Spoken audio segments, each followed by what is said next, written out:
Good morning, students. Now, today's topic is collision. Now, as we have discussed earlier in this module that collision occurs when the hash function maps two different keys to the same location, right? So, now obviously two records cannot be stored in the same location. Therefore, a method is used to solve the problem of collision, also known as collision resolution technique. Now, the two most popular methods of solving collisions are first one is open addressing,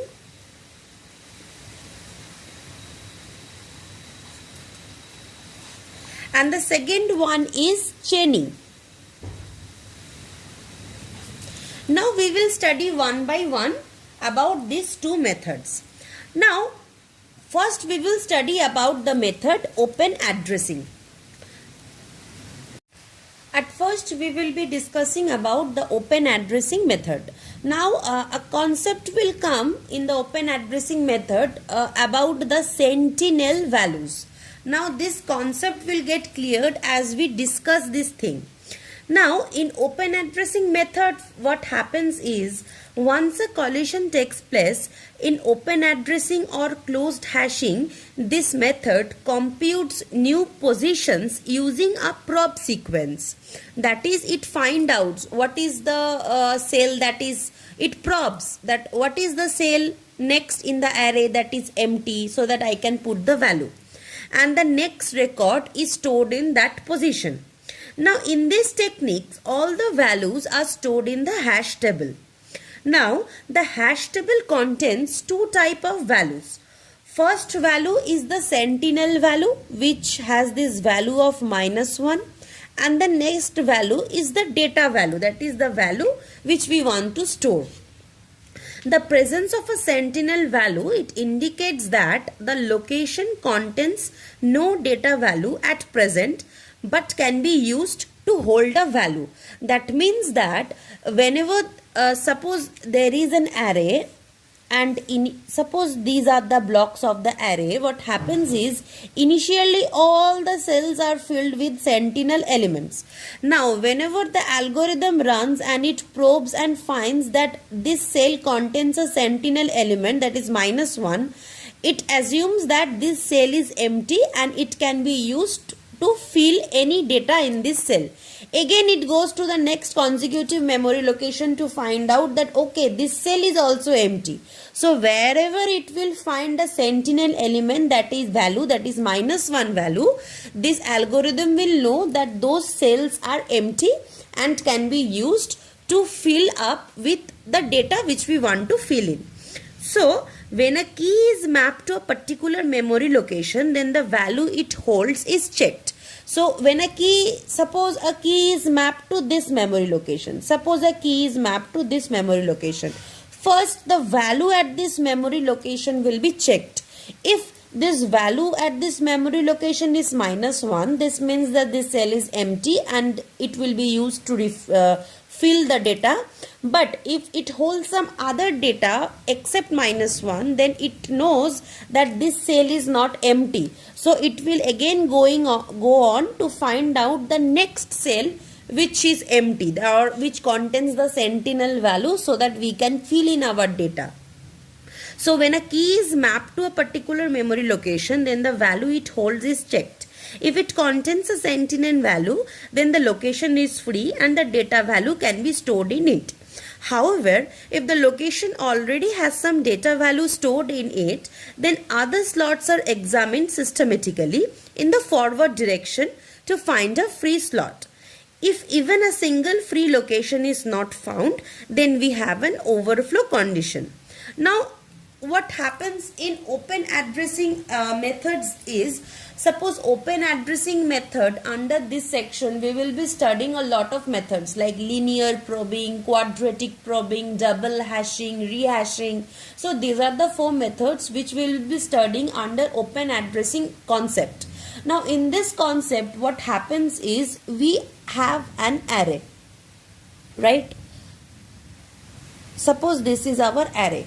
Suppose these are the index positions or of our array. At first, all the cells are filled with sentinel values, and by sentinel we mean -1.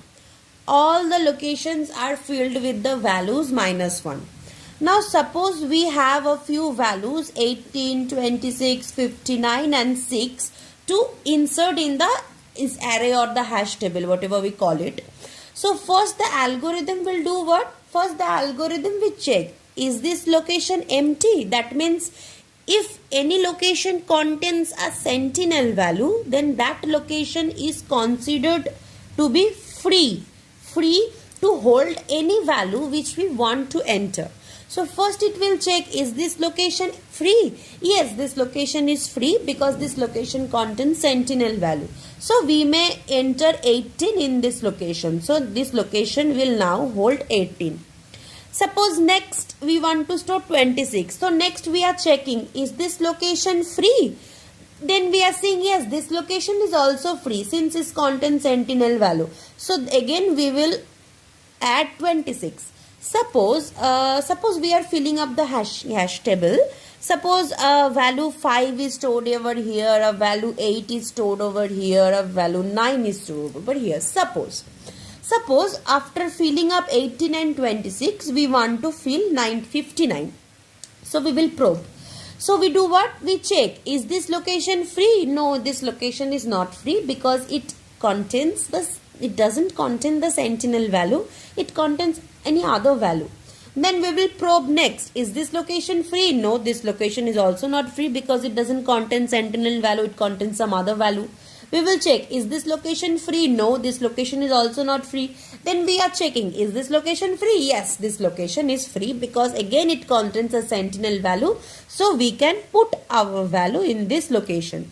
So what happens in this concept of open addressing method is, in the forward direction, right? In this direction, forward direction, all the slots are examined. If any slot is free, we put our expected data value in that particular location.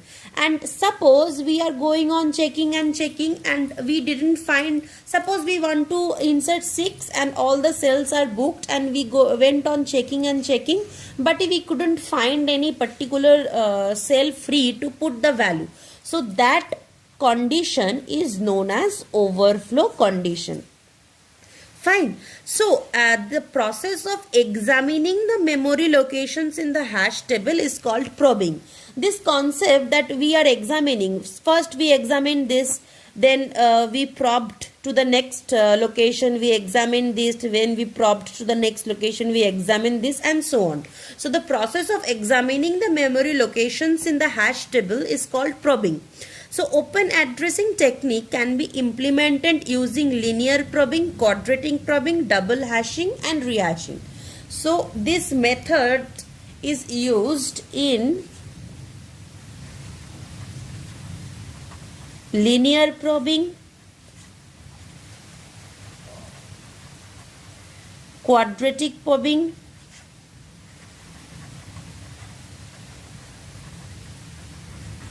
double hashing and rehashing. These all four techniques uses this concept of open addressing method. Now in the next topic I will be discussing one by one all of these four methods. Now in this class we will be studying about the collision handling method, like the open addressing concept of collision handling method, and under that section we will be studying about linear probing. Now when a collision occurs, that is when two distinct keys are mapped to the same hash value, in such a case the colliding element will be placed in the next circularly available table cell. That is, if two different hash functions map to a same location, the second hash function will be placed in the next circularly available table cell, whichever cell is empty. Now let us solve an example. Suppose we have the keys such as these are the keys. Suppose 18, 41, 22, these are the keys which we have, and we will have to store it into our hash table. And suppose we are using this hash function x mod 10, where m is equal to 10, which means that the size of the table is 10. So I have drawn the bucket array or the hash table from 0 to 9, since our size of the table is 10, and this is our hash function which we will be using. So by using this hash function on these keys, we will have certain hash values. We already know that mod function gives us the remainder. So if we first applied this over first key, that is 18 mod 10, it will give us with the value 8. 8 is the remainder, and x mod 10 will give us all the remainders. So if we apply it over this, it will give us the value this. If we apply it over this, if we apply it over 44, 44 mod 10 is 4. If we apply it over 59, 59 mod 10 is 9. If we apply it over 79, 79 mod 10 is 9. I hope you are getting how am I doing this thing. 79 divided by 10. 10 will go 7 times, that is 70, and the remainder is 9. Similarly, 44 divided by 10. 10 will go 4 times, 40, and the remainder is 4. So this is the way we are calculating. So each of these keys had a certain hash values to which they can be mapped. So let us map the values one by one. So by using the hash function on these keys, we have found the hash values. That is, these values will be mapped to these index locations in our particular hash table. So first, 18 will be hashed. Acha. First, what happens is, I have told you that at first entire array is filled with sentinel elements, right? Whenever we will get a sentinel element, it means that that location is free. So first 18 will be mapped in location 8. So we are checking location 8 is empty. Yes, there is a sentinel value. So location 8 is empty. So we will at 8th index we will input the value 18. So at 8th index we are inputting the value 18. Next, 41 will be placed at index 1. Is index 1 empty? Yes, index 1 is empty because it has a sentinel value.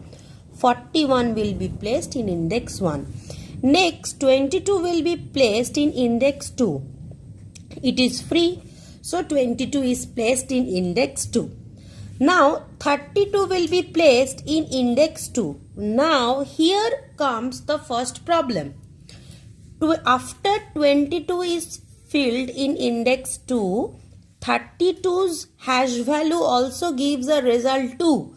But when we are trying to fill up 2, we see that here sentinel value is not present. Some other value is present.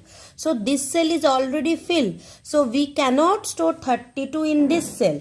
So what we will be doing next? We will first try to probe to the next memory location to see that memory location is free or not. So linearly we will be doing this. So after 2 comes the index 3. So we probe and see whether 3 is free or not. We see that 3, yes, 3 is free.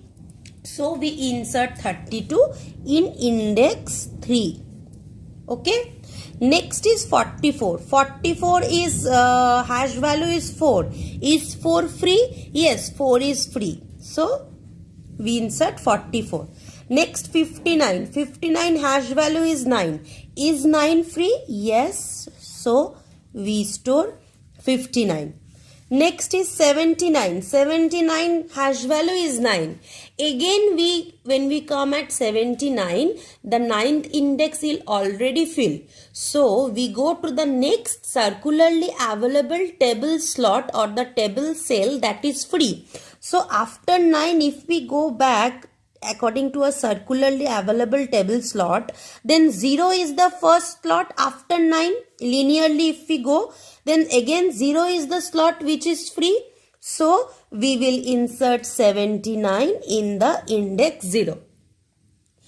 Right? So this is the basic concept about linear probing.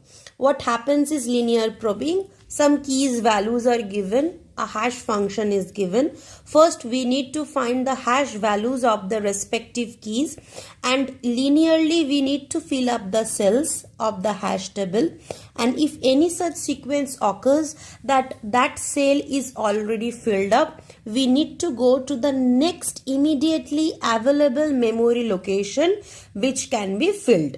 So in this sequence we linearly probe to see the next available slot so that collision is reduced. Now we have studied the linear probing concept with an example, and we have graphically seen how this thing works. Now we will study about the algorithm, that is how this insertion algorithm is happening. Now in linear probing we are trying to insert a key, and for that we were taking one hash function, and this hash function we are calculating on that key to get a value of h. Now we were checking, each time we were checking that the hash value that we have got, whether that index location, this formula gives us the index. So each time we have checked that whether that index location is free or not. If that index location is free, we were simply adding that key to the index location of the array. And if that index location is not empty, that is not free, then we were simply incrementing I, that is we were simply probing linearly to search whether exactly the next location is empty or not. So if that location is empty, we were adding key to that location, that is the next location, and if that location also is not empty, we were again incrementing, that is linearly probing the next sequence to say whether the next sequence is empty or not. And if in the process the entire table is filled up, that is none of the cells are free, so we will simply return so that we cannot add any elements. So this is basically the concept of the algorithm. Now how this insertion algorithm worked?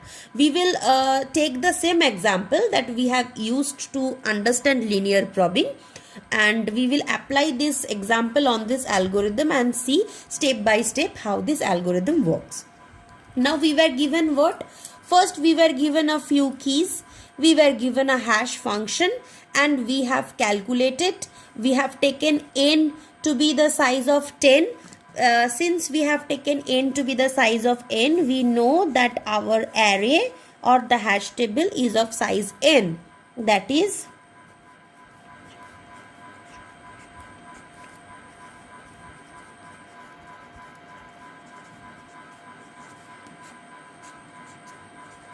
our hash table is of size n, that is 10 cells, and the index will be 0 to 9. And for each key, by applying this hash function on the respective key, we have find out the hash values. Like for 18 the value is 8, for 41 1, for 22 2, and so on.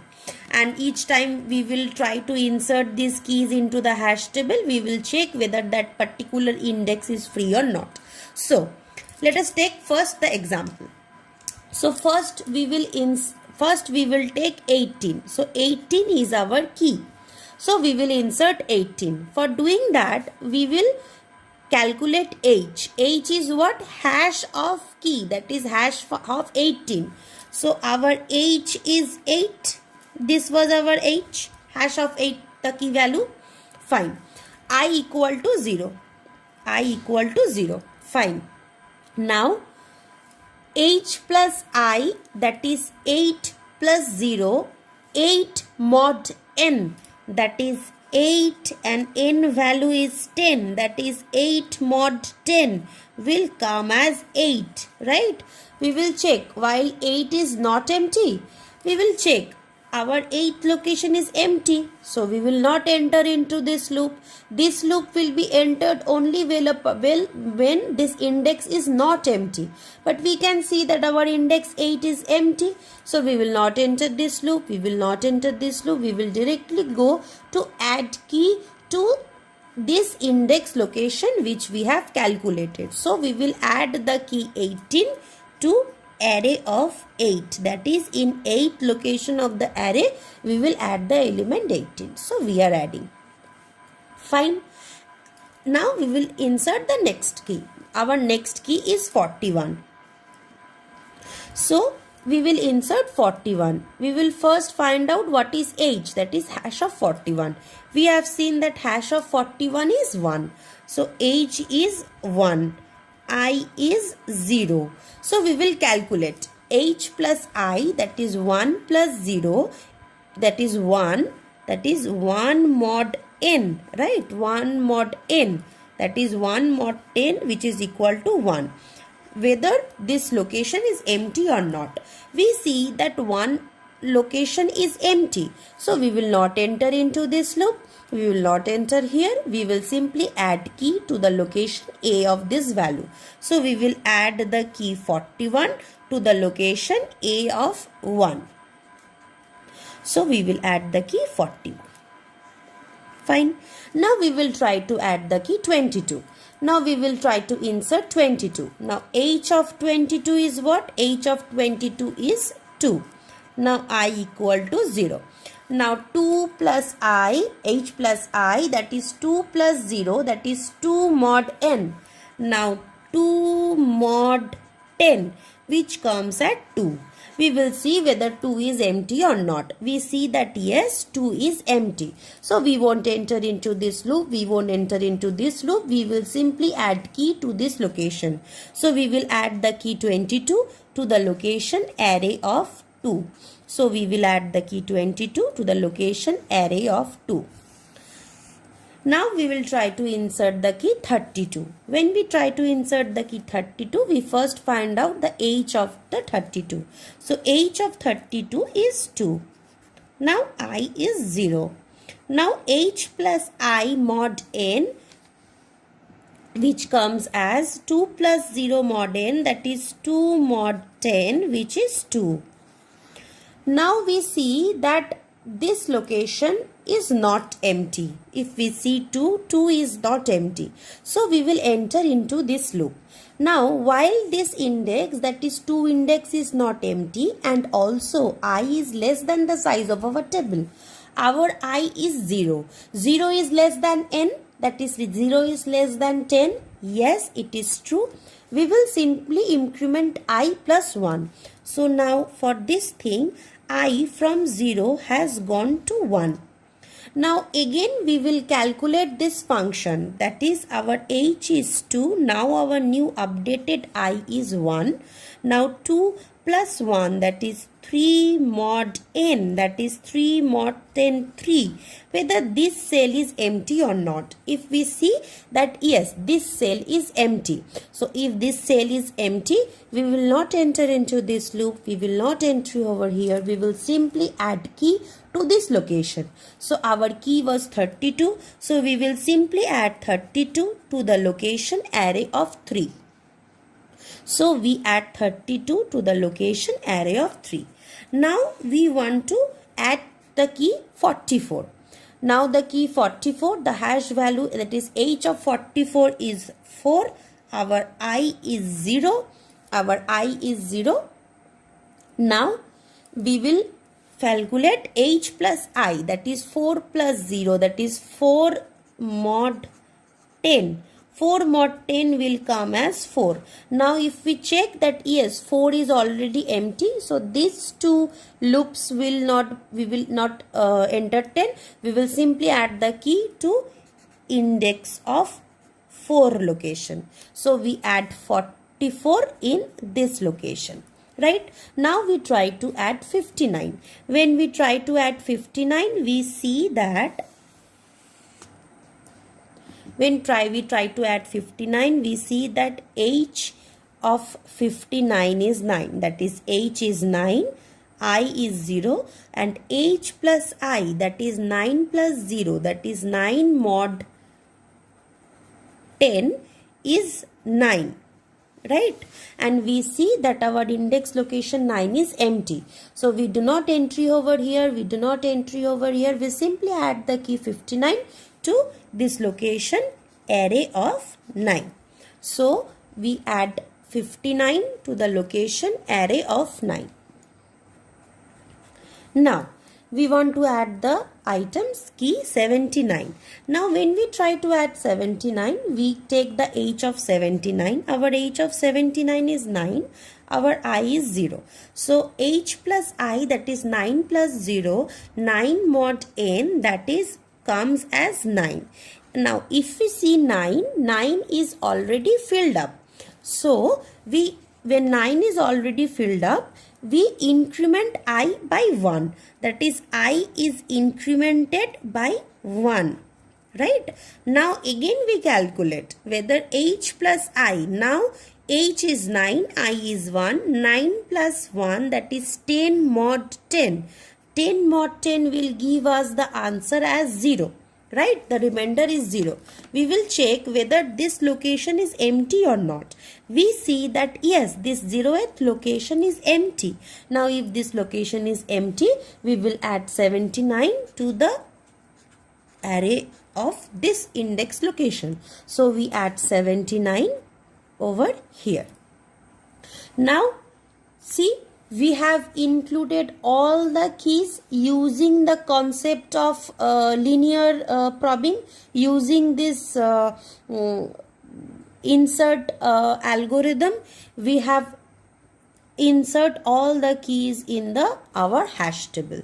So this is all about the insert algorithm logic of linear probing, about how this algorithm actually works and enters the keys one by one into our hash table. This is the insertion algorithm for linear probing.